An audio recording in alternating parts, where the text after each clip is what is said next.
Assalamualaikum teman-teman semua. Jumpa lagi di channel Hikmah Masa Lalu, yang menyajikan kisah-kisah inspiratif dari sumber-sumber Islami dan sumber lainnya untuk dapat kita petik hikmahnya.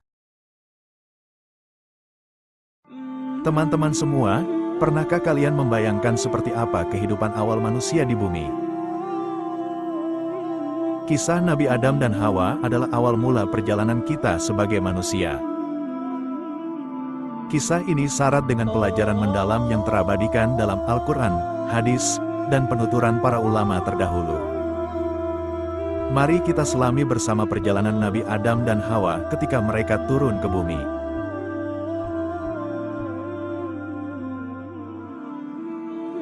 Teman-teman, pada video sebelumnya, kita sudah membahas tentang kisah penciptaan Adam dan Hawa, kehidupan mereka di surga, godaan iblis, hingga saat mereka diturunkan ke bumi.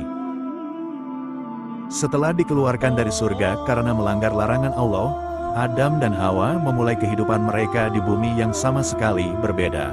Mereka turun di tempat yang terpisah, Adam di India, dan Hawa di wilayah Jeddah. Mereka terpisah dalam waktu yang lama.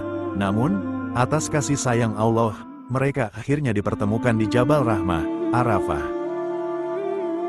Bumi pada saat itu masih liar dan asing. Mereka belum memiliki rumah untuk tempat bernaung. Pakaian pun terbuat dari apa yang bisa dimanfaatkan dari lingkungan. Mereka mulai memanfaatkan apa yang ada di sekitar mereka, buah-buahan, tumbuhan, hingga binatang liar. Dengan penuh kesabaran, mereka belajar bertahan hidup, mengolah makanan, dan memanfaatkan alam. Allah mengajari Adam cara menjinakkan hewan liar, untuk kemudian dipelihara dan diternak. Adam belajar membuat pakaian dari bulu domba yang lebih hangat, dengan cara menggerus kemudian memintalnya. Untuk dirinya dia membuat baju gamis, dan untuk istrinya dia membuat baju panjang dan kerudung untuk dikenakan. Allah juga mengilhamkan kepada Adam cara bercocok tanam dan bertani dengan memanfaatkan benih dan biji-bijian dari buah dan tumbuhan, serta mengajari Hawa peran sebagai istri dan pendamping yang setia.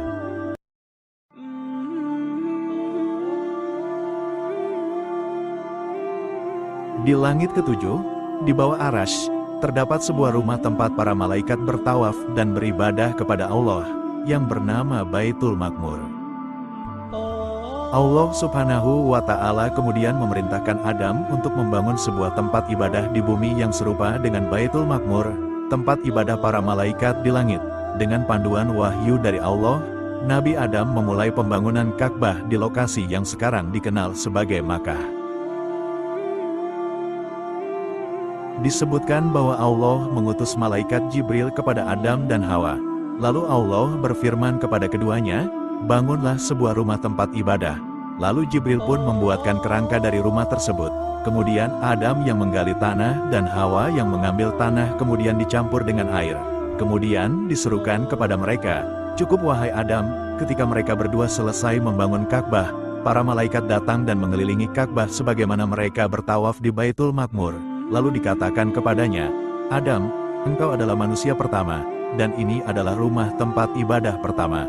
Mereka pun mengajarkan Adam dan Hawa tata cara beribadah di Baitullah tersebut, sesuai syariat yang ditetapkan Allah.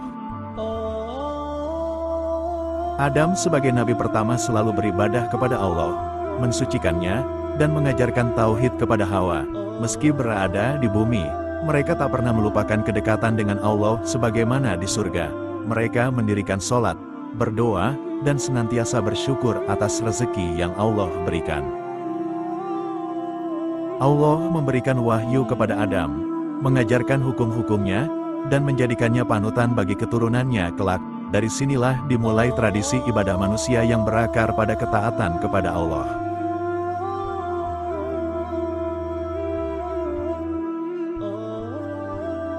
Adam dan Hawa dikaruniai banyak anak.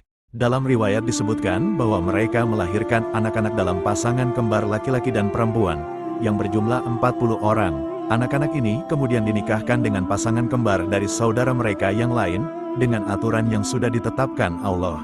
Di antara anak-anak mereka, ada dua nama yang paling terkenal, Habil dan Qabil.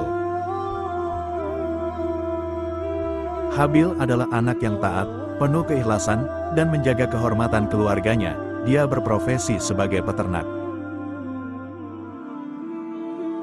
Sementara Qabil, sayangnya, memiliki sifat keras hati dan mudah dipengaruhi hawa nafsu. Dia bekerja sebagai petani.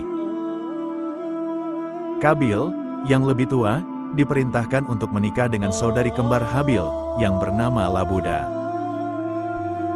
Namun, Qabil merasa tidak puas karena ingin menikahi saudari kembarnya sendiri, bernama Iklima, yang konon berparas cantik. Ketidakpuasannya inilah yang menjadi pemicu utama pertentangan di antara mereka.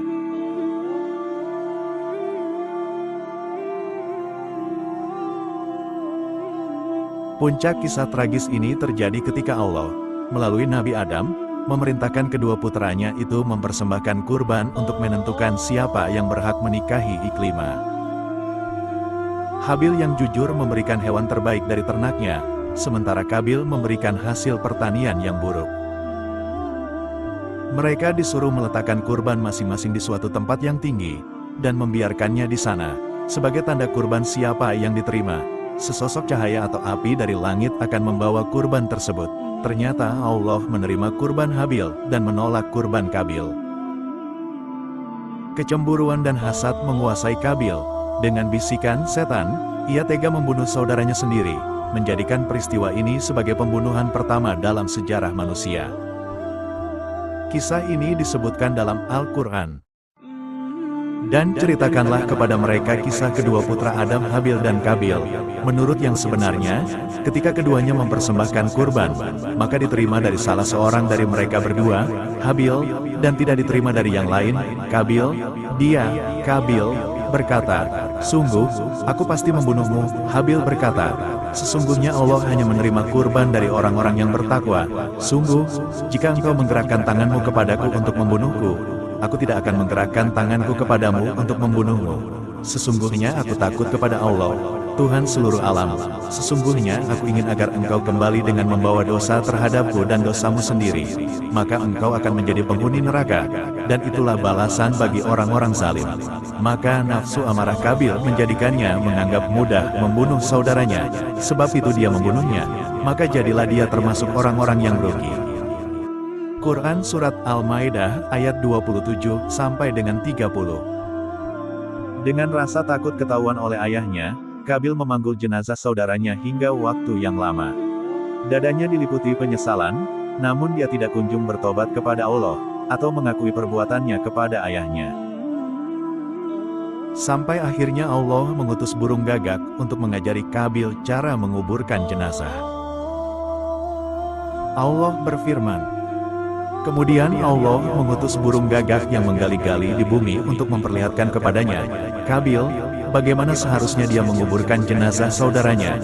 Qabil berkata, "Oh, celakalah aku, mengapa aku tidak mampu berbuat seperti burung gagak ini, sehingga aku dapat menguburkan jenazah saudaraku?" Maka jadilah dia termasuk orang-orang yang menyesal. Quran Surah Al-Maidah 31. Menurut sebagian ulama, hukuman bagi Qabil di dunia disegerakan oleh Allah dengan cara paha dan betisnya menyatu sehingga tidak bisa bergerak, sementara wajahnya terus-menerus menghadap ke matahari, sampai akhirnya ia pun mati. Sebagian yang lain mengatakan, Qabil berhasil membawa kabur Iklima, lalu menetap di suatu tempat yang jauh. Mereka beranak pinak di sana dan menghasilkan keturunan yang buruk watak dan rupanya. Wallahu a'lam.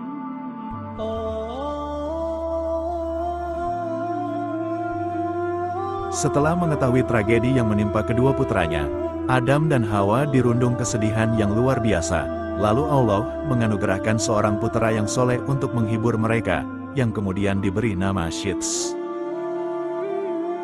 Sebagian ulama terdahulu mengatakan bahwa Syits di kemudian hari diangkat menjadi nabi untuk melanjutkan tongkat kenabian ayahandanya.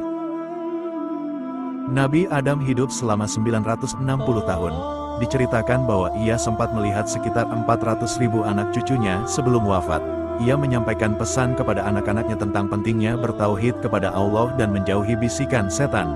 Ia juga menekankan bahwa manusia adalah khalifah di bumi, dan bumi adalah amanah dari Allah yang harus dijaga dari kerusakan-kerusakan, baik kerusakan fisik bumi maupun kerusakan moral manusia. yang pada saatnya akan merugikan manusia itu sendiri. Dikisahkan bahwa sebelum wafatnya, Nabi Adam mengatakan bahwa ia menginginkan buah-buahan yang pernah ia makan di surga dahulu. Lalu dia menyuruh anak-anaknya pergi mencari buah tersebut di suatu tempat dengan membawa peralatan.